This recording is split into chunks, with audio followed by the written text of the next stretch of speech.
5공씩 들어가기 전에 4공씩 약간 마무리하고 열왕기상 11장 1절에서 6절. 솔로몬 왕이 바로의 딸 외 이방의 많은 여인들 사랑하였으니 곧 모압과 암몬과 에돔과 시돈의 헷 여인이라. 여호와께서 일찍이 이 여러 백성에 대하여 이스라엘 자손에게 말씀하시기를 너희는 그들과 서로 통혼하지 말며 그들로 너희와 서로 통혼하게 하지 말라. 그들이 반드시 너의 마음을 돌려 그들의 신들을 따르게 하리라 하셨으나 솔로몬이 그들을 사랑하였더라. 왕은 후궁이 700명이요 첩이 300명이라. 그의 여인들이 왕의 마음을 돌아서게 하였더라. 솔로몬의 나이가 많을 때에 그의 여인들이 그의 마음을 돌려 다른 신들을 따르게 하였으므로 왕의 마음이 그의 아버지 다윗 그의 하나님 여호와 앞에 온전하지 못하였으니 이는 시돈 사람 여신 아스다롯을 따르고 암몬 사람의 가증한 밀곰을 따릅니다. 솔로몬이 여호와 앞에 악을 행하여 그의 아버지 다윗이 여호와를 온전히 따름같이 따르지 아니하고. 솔로몬의 나이가 많을 때에 이때에 후궁이 700, 첩이 300.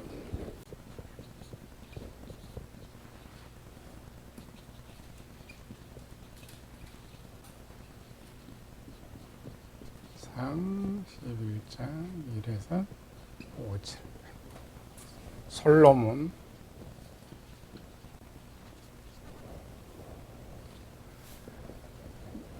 나이가 많을 때에 이때가 솔로몬 몇 살이었을까? 솔로몬은 몇 년도에 왕이 됐어요?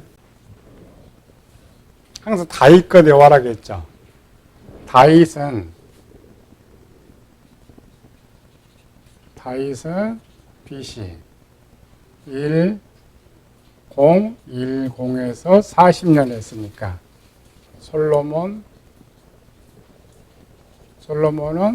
970에서 40년 했으니까 930. 이렇게 보면 이제 남과 북이 분열할 때는 언제 분열된 거예요? 930. 솔로몬 죽었으니까.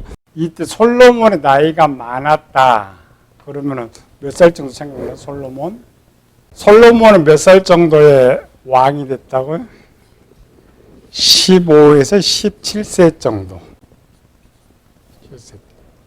네 번째 아들이니까 기본 17세로 잡으면 몇 년, 여기 40년이니까 몇 세에 죽었다고요? 57세.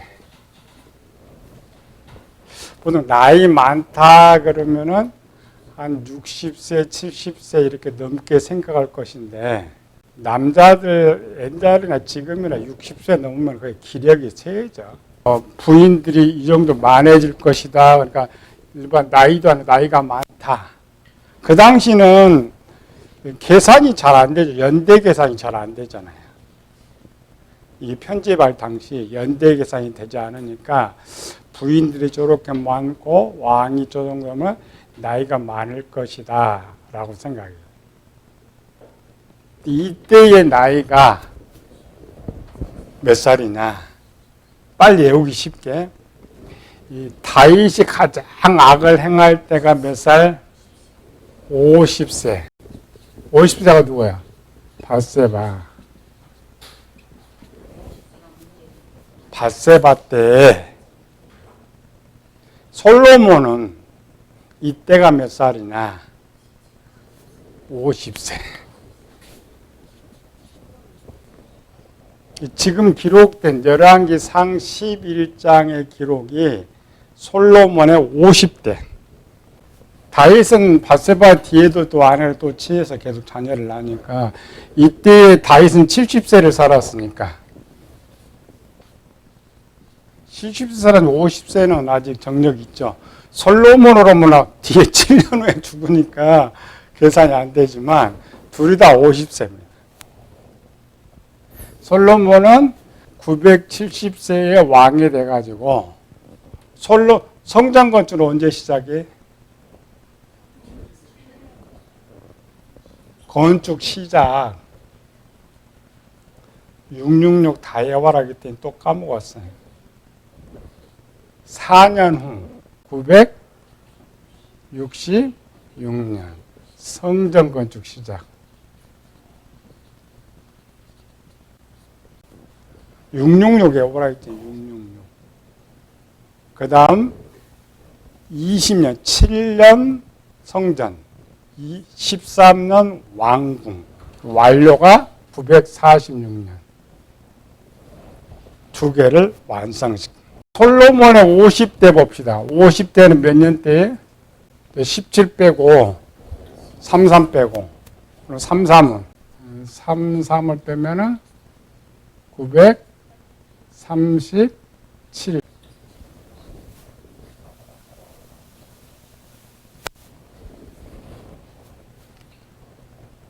왕궁을 건축하면서 이제 부인들이 많이 생기기 시작해서 이때 정점에 부인들이 1000명.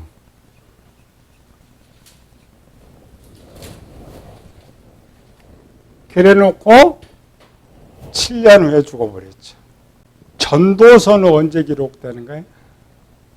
전도서는 맨 마지막에 기록되는 거니까 935년.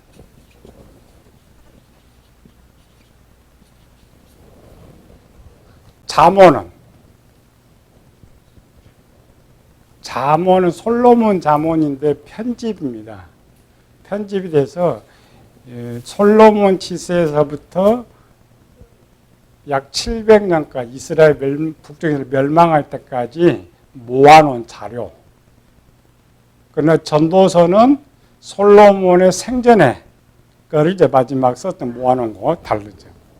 그러면 전도서는 죽기 얼마 전에 지금 쓰는 거예요? 5년 전. 자기가 구약을 엄청 잘한다고 신학교에서 구약을 가르치는 교수가 대화하면서 이렇게 나왔지. 솔로몬 나쁜 사람이냐 좋은 사람이냐. 솔로몬은 천국 갔을까 지옥 갔을까. 나는 천국 갔다 그러고 그쪽은 지옥 갔다 그러고. 왜? 마음을 돌이켜서 우상 숭배했다. 언제? 이 기록 언제라고요? 50대 937년 우상 숭배한 기록이. 그리고 그 교수 생각에 937년 그 후에 7년 후에 솔로몬이 죽었는데 마지막 하나에 떠나서 우상 숭배하다가 죽지 않았느냐. 자기 그렇게 생각한 거지. 전도서는 언제 기록되어 있느냐. 전도서는 뒤에 기록됐죠. 937년에 최고의 극에 달았고 37년이면 2년 후네. 그러니까 언뜻 생각하면 솔로몬은 우상 숭배하다가 하나님 떠났다가 죽은 걸로 원래 빨리 생각할 수가 있어요. 1000명의 후군 기록은 여기에 기록되어 있지만은 이 50대는 1000명이 찼을 때 50대예요. 1000명이 언제부터 끄집어 들어온 거예요? 왕이 됐을 때부터 몇 년 동안? 33년 동안. 그때 외우기 쉽네. 33년. 예수님 33세 하고 십자가 졌는데 솔로몬은 33년 동안에 완전히 최고의 왕마귀가 됐네. 왕의 마귀, 왕마귀. 10개월 연상 33세. 그리고 이제 2년 동안 부인 1000명이죠. 하나님께서 솔로몬 이제 살려야죠. 솔로몬 살려줘야지. 바로 써졌어요. 11장의 기록, 여기 기록이 다 있어요. 같은 연대입니다. 14절 여호와께서 에돔 사람 하닥을 일으켜 솔로몬의 대적이 되게 하시니 그는 왕의 자손으로서 에돔에 거하였더라. 그 다음 26절은 솔로몬의 신하 느봇의 아들 여로보암이 또한 손을 들어 왕을 대적하였으니 그는 에브라임 족속이요. 대적 역사가 있죠. 솔로몬을 깨우지 천국을 가게 해야 되는데 솔로몬 정도 되면은 스스로는 돌이킬 수가 없다. 요 그림 이겁니다. 영, 마음, 육체 할 때 선과 악의 비율이 여기는 20대 80. 솔로몬의 시작은 80에서 시작했죠. 80에서 20으로 정말 아름답게 파란 것으로 시작됐는데 이 정도 되면 사람 스스로 할 수가 없어요. 이스라엘 백성들은 태어나면서부터 혈통적으로 구원의 약속이 되어 있기 때문에 전도할 필요가 없어요. 전도는 신약시대 이방인들에게 사용되는 용어입니다. 전도라는 용어. 구원에서 첫 번째 단계가 뭐예요? 소명, 부르심.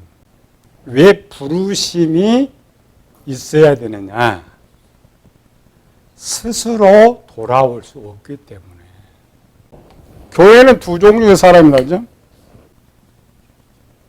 일반 눈으로 볼 때 자기가 온 사람, 불러서 온 사람. 불러서 온 사람들이 전도받든지 뭐든지 불러서 외적으로 외형적으로 자기가 온 사람들도 부르심 따른데 일반 논만 자기가 오는 사람들은 종교 생활을 해요. 하나님 부르심을 받은 사람은 신앙 생활을 해요. 다릅니다. 종교는 취미로. 우리나라 사람들 애국 가면은 전부 기독교인. 한국 사람이 나가서 불교가 없고 전부 기독교인이야. 신앙 때문이 아니라 친경 외로우니까 친교 목적으로. 그렇게 잘하다가도 부르심이 없으면 한국 돌아오면 교회 안 다녀요. 물론 교회 다닌 사람도 있지만 안 다니. 몸이 이제 숙달되면 종교생활을 해요. 교회 다닌 신앙생활을 해요. 부르심이 아니고. 근데 이 종교생활은 교회도 마찬가지죠. 내가 교회 한번 가볼까 좋다 하는 사람은 교회 다녀요. 열심도 낼 수 있어요. 종교는. 그러나 어느 시점이 되면 세상으로 가버려요. 왜 세상으로 가버려요? 붙들어주는 사람이 없으니까. 하나님께서 부른 사람은 하나님이 책임져서 이렇게 하는데, 우리 대학을 한번 비교해봐요. 가짜 대학생들 많아요. 눈에 보면 똑같이 공부를 해요. 그런데 진짜 입학해서 학교 학생이 있고 가짜가 있어요. 가짜는 아무리 대학 다녀도 대학생이 아니에요. 지가 기분 나면 가버려요. 가버려도 그 책임 안 져요. 교회도 마찬가지. 열심히 공부도 해요. 열심히 신앙생활을 해요. 그러나 때가 되면 가버립니다. 그러나 부르심을 받은 사람은 누가 관할해 준다고요? 예수님께서 관할을 해주시는데, 교수가 관할이죠. 교사가 계속 책임져 주고 시험도 봐고 계속 관할하기 때문에 쉽게 나가지는 않아요. 이렇게 교회를 왔든 자, 이 사람은 외소의 부름이 없이 내소의 부름이 있습니다. 내소의 부름. 왜? 교회에 들어왔으니까 따로 부를 필요가 없죠. 근데 신앙생활을 하다가 어느 날 갑자기 내소의 부름이 와버려요. 원래 하나님을 불러내려기는 지가 먼저 와 있었던 거지. 그래 부름이 생략되는 거죠. 그럴 때에 내소의 부름이 있어요. 그래서 일단 교회 들어오면 책임을 잘해줘도 목사들이. 제가 아니다 그러면 안 됩니다. 이들은 불러서 어느 준비가 되면 똑같은데 준비가 되면 내소의 부름이 있어요. 우리는 사람들이 내가 선택해서 종교를 갖는다는 기독교는 그렇지 않습니다. 부르심이에요. 부르신 이유가 이것 때문에. 사도 바울이 정확히 로마서 8장에 쓰고 있죠. 육신의 생각은 사망이요 영의 생각은 생명과 평안이다. 육신에 있는 자는 하나님의 법에 굴복하지 않는다. 굴복할 수도 없다. 기쁘시게 할 수도 없다. 종교로는 올 수가 있지만 부르심이 안 됩니다. 그래서 인간 스스로는 구원할 수 없으니까 하나님께 에베소 2장 너희가 그 은혜로 말미암아 너희가 구원을 에베소 교인들한테 말하고 있죠. 그 은혜라는 건 외손에서 포함된 거예요. 스스로 올 수 없으니까 하나님께서 앞에 배웠죠. 토타는 성부 하나님이 관할을 하시는데 그 중에 하나님께서 이 정도는 쓸만하겠다. 그래서 부르는 거예요. 콜 부르는 거예요. 하나님께서. 훈련, 구원시키려고 부르는 거잖아. 훈련을 시키면 쓸만하겠다. 그래서 외소의 부름을 받고 교회에서 훈련을 시키는 거예요. 훈련. 그래서 훈련이 되면 어떤 사람들은 교회 다니지 바로 1년에 되는 사람이 있고 어떤 사람은 평생 다녀야 되고 이래서 훈련이 됐을 때 콜, 내소의 부르심이 있는 거예요. 아무리 설했던 솔로몬도 이렇게 됐을 때는 방법이 없어요. 사람이 완전 악하면 무슨 말을 해도 안 듣잖아요. 좀 선이 40대, 60 되면은 좀 마음도 좀 듣기도 하고 깨달음도 있는데 올라오는 게 전부 악한 건데 올라온 것이 깨달을 수가 없어요. 역사로는 부인은 여기 한 명인데 악은 몇 개라고요? 1000개다. 이런 상태는 100% 육체의 열매를 맺습니다. 서로는 깨달지 못해 돌이켜야 돼. 솔로몬 원래 선한 놈, 왕세가 되니 또 악했죠. 이 구조를 솔로몬은 셋으로 나눠야죠. 지혜, 지식, 진리. 하나님의 말씀은 솔로몬은 지혜는 100% 있어요. 지혜. 지식이 두 개라고 했죠? 남의 지식, 내 지식, 진리. 그 모습에서는 진리의 악이 100. 그 다음에 이 지식에, 요 지식에 남의 지식에, 그 다음에 내 지식에. 하나님 말씀이 거꾸로 바뀌는 거죠. 원래 하나님 말씀이 내 지식 100 이렇게 돼 있던 것인데 바뀌어버렸어요. 아는 지식이. %로는 말씀.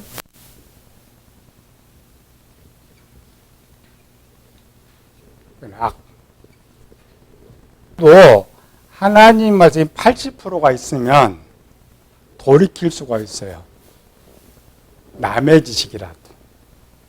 우리 세상에 사는 우리는 이 남의 지식에도 하나님의 말씀이 없죠. 아예 없어요. 돌이킬 수가 없어요. 야곱 같은 경우도 그렇게 악해졌지만은 남의 지식이 하나님에서 저장되어 있기 때문에 남의 지식을 내 지식으로 바꿔주면 돌이킬 수가 있죠. 깨닫게 하는 방법들이 많이 나옵니다. 요거를 이렇게 요런 상태. 교회 다니면 이제 이렇게 많이 바뀌는데 요런 상태를 바꿔줄 수 있는 방법. 쉬워요. 교회를 오래 다닐수록 더 안 깨달아. 왜 더 안 깨달을 것 같아요? 악의 지식이 더 많아져 버렸기 때문에. 남의 지식 속에 하나님 말씀은 더 줄어들었고, 신앙생활에서 남의 지식도 하나님보다 많이 채워주고 내 악한 것도 같이 비율이 됐으면 괜찮은데 하나님 말씀 채우지는 못했는데 악의 지식만 엄청 올라가는 거예요. 근데 유대인들은 전적으로 항상 여기 있습니다. 아무리 타락해도 여기 있어요. 하나님 80이.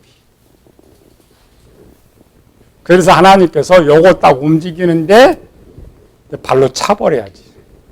발로 차버리든지 어떤 방법을 내. 그게 전쟁이라겠죠. 11장 하닥,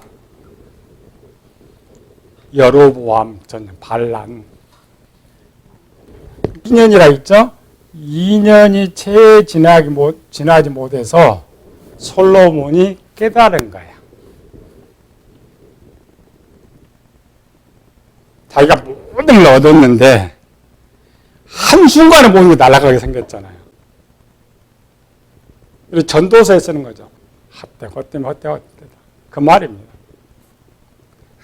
아무리 부인이 1000명이 있어도 그것도 재미가 없고, 내가 이렇게 나라가 크게 세웠는데 한순간에 다 사라지게 생겼는데 뭐 재미있는 게 하나도 없어. 물론 이 전쟁도 문제도 반란도 문제지만은 깨닫게 하는 것, 상황이라겠죠. 오래 하나님의 선에 저장된 사람 크게 때릴 필요 없어요. 베드로가 타락했어요. 뭐 썼어요? 타고나서 꽃교 소리 나니까 그냥 확 눈이 띄어갖고 돌아오는 거지. 아담은 바람 소리 하면 휙 부니까 그냥 두려워서 탁 깨닫는 거지. 그래서 솔로몬이 깨닫게 되는 거예요. 이런 경우, 이런 특이한 경우입니다. 우리가 평소에도 교회 신앙생활에서 하나님을 많이 쌓아놓으면 내가 타락해도 쉽게 돌아올 수 있어요. 이게 안 되면 쉽게 돌아오지 않습니다. 평소 신앙생활 뭐 수십 년 해도 세상 좀 많이 쌓아놓고 또 가서 세상 더 쌓아놓으면 데려오기가 엄청 힘들어요. 또 그러면 2단으로 더 빠지면 더 힘들죠. 더 많은 것들이 지식에 쌓여있기 때문에. 그래서 이게 50대. 또 솔로몬을 뭘로 깨우쳤을까요? 솔로몬은 지혜파죠. 지혜를 빨리 터득하고 깨달을 수 있는 사람. 한순간에 탁 하나니까 그냥 눈을 팍 떼어주니까 세상의 모든 것이 헛되구나. 그래, 지혜자니까 도 같은 거지. 미련한 자는 깨달지 못하잖아요. 야곱처럼 뼈가 부러지게 만들어야 깨달는 사람들이 있는가 하면 솔로몬은 돌이켰다는 기록은 없습니다. 근데 전도서 보면 깨달는 거예요. 6조는 어떻게 깨달았을까? 부인들은 참 쓸모가 없어. 요 깨닫고부터 5년을 죽어버렸으니까 몸이 말을 안 들어. 얼마나 불행한 사람. 당장 최고의 것을 얻고 얻지 못한 것이 없는 최고의 부자, 최고의 사람이 아무 재미가 없어져.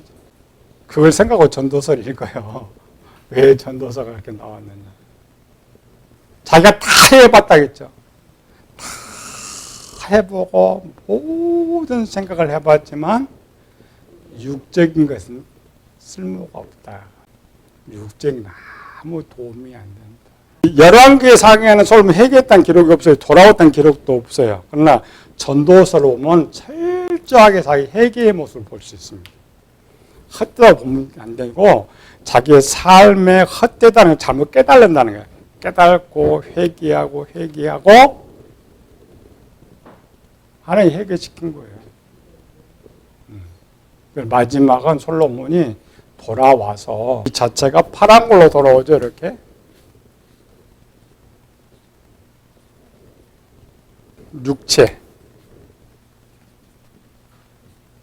육체 배설물.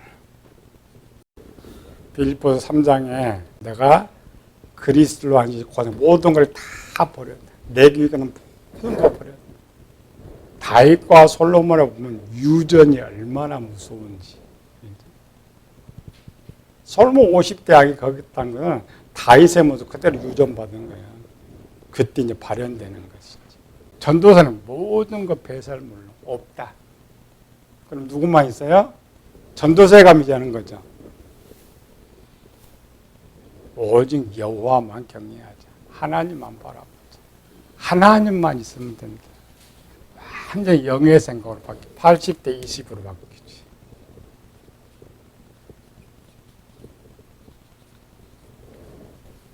전도서에 맨 첫 번째하고 끝 1절에서 4절까지 다윗의 아들 예루살렘 왕 전도자의 말씀이라. 전도자가 이르되 헛되고 헛되며 헛되고 헛되니 모든 것이 헛되다. 해 아래서 수고하는 모든 수고가 사람에게 무엇이 유익한고 한 세대는 가고 한 세대는 오되 땅은 영원히 있도다. 내 것은 다 사라지고 하나님 것만 남는다. 깨달은 거죠.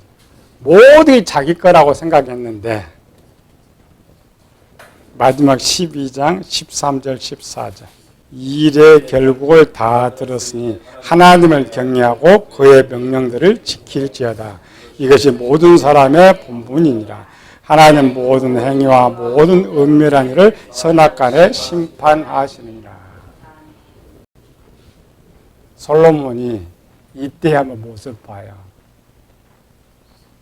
우상숭배 죽은 거 아닙니다. 깨닫고 사람은 죽음을 눈앞에 두면 전도서가 말년에 썼다 이렇게 생각하지 말고 죽음을 눈앞에 두었다. 육적으로는 병든 거예요. 5년 전에 병이 들어서 아무 쓸모가 없죠. 아무 쓸모가 없어서 뭐지 이제 몸만 생각해요. 나 죽는구나. 죽으면 나는 어디 있을까? 얼마나 해결을 했겠어. 예전에 그 열심히 해결 통해서 눈물을 많이 흘리면 죄가 씻어지는 거죠. 씻어집니다. 답은 뭐예요? 여호와를 경외하라. 야곱처럼 똑같았죠? 다 필요 없어지. 이제 하나님만 있으면 된다. 솔로몬도 모든 걸 지으려고 했는데 마지막에는 하나님만 있으면 된다. 그 아들한테 내 아들아 이것들을 경계를 받아라. 이것들을 배우라라는 거죠. 근데 누워보면 또 깨닫지 못하고 그 길 가다가 이제부터 문제가 터져나가기 시작하는 거죠. 이게 사고공식의 말, 5공식 또 묵고 밥 먹고 봅시다. 이 사고공식의 말. 하나님께 원하시는 거. 가장 하나님 원하시는 것은 요건 아니고 이거라 있죠. 파란 거. 사고공식 동그라미에서 맨 위에는 누구예요? 하나님. 두 번째로는 영. 세 번째는 마음의 선. 네 번째는 육체의 성령의 열매. 항상 동그라미로 배워라. 그래서 이런 플러스 구조가 반드시 육체의 열매가 맺는다. 반대로 거꾸로는 검정고. 요거는 반드시 뭐예요? 여기는 마귀, 여기는 영의 육신의 생각, 마음의 악, 육체의 열매. 그러니까 본문에 마귀가 떴다 그러면 육체의 열매 나와요. 하나님이 함께한다 이렇게 바뀌어. 안 됐지? 이렇게 플러스 되면 육체의 열매가 된다. 이제 바울은 잘랐죠. 다른 거는 육신의 생각도 육체의 열매를 맺고 마음의 악도 육체의 열매를 맺고 마귀가 있어도 육체의 열매를 맺고 세분화시키는 거죠. 이렇게 동그라미 배우면서 성경을 보자기죠. 문장에서 항상 이렇게 되느냐 아니면 이렇게. 우리는 기본 이렇게 산다겠죠. 두 개. 오늘 배우는 이제 5공식, 요거 이제 5공식에 돼 있는 거. 오늘 배울 거죠. 이쪽이나 이쪽이나 근데 합쳐진 게 이제 5공식. 동그라미 5개. 그래서 동그라미 구조를 잘 외우면 본문에 성경은 해석판이 필요 없어요. 동그라미만 딱 적용 보일 수만 있으면 쉽게 해석할 수 있고 문장 없이도 쉽게 전할 수가 있다.